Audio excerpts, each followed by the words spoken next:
ఏంటంటే మొట్టమొదటిగా యుద్ధ ప్రాతిపదికన చేయాల్సిన విషయం ఏంటంటే దగ్గర 16-17 గండ్లు పడిపోయినాయని రైతాంగం చెప్పడం జరుగుతుంది.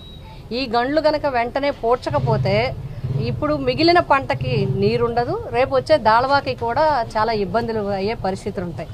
కాబట్టి వెంటనే నిధులు మంజూరు చేసి ఈ గండ్లన్నీ కూడా ఒకటి ఇరిగేషన్ డిపార్ట్మెంటు, రెండు అక్కడ కన్సర్న్ రైతులను కూడా కోఆర్డినేట్ చేసుకుని చేస్తే పనులు చక్కగా అవడానికి ఎక్కడ ఏ విధంగా జరుగుతుందని రైతాంగానికి కూడా తెలియడానికి అవకాశం ఉంటుంది. అది పూర్తి చేయాలని ఒకటి.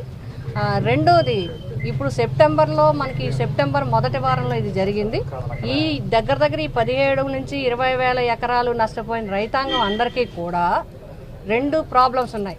ఒకటి, చాలా వరకు భూముల్లో ఇసుక వేయడం, మెటల్ రకరకాలుగా మట్టి కానీ ఇవి కానీ వచ్చి భూములన్నీ కూడా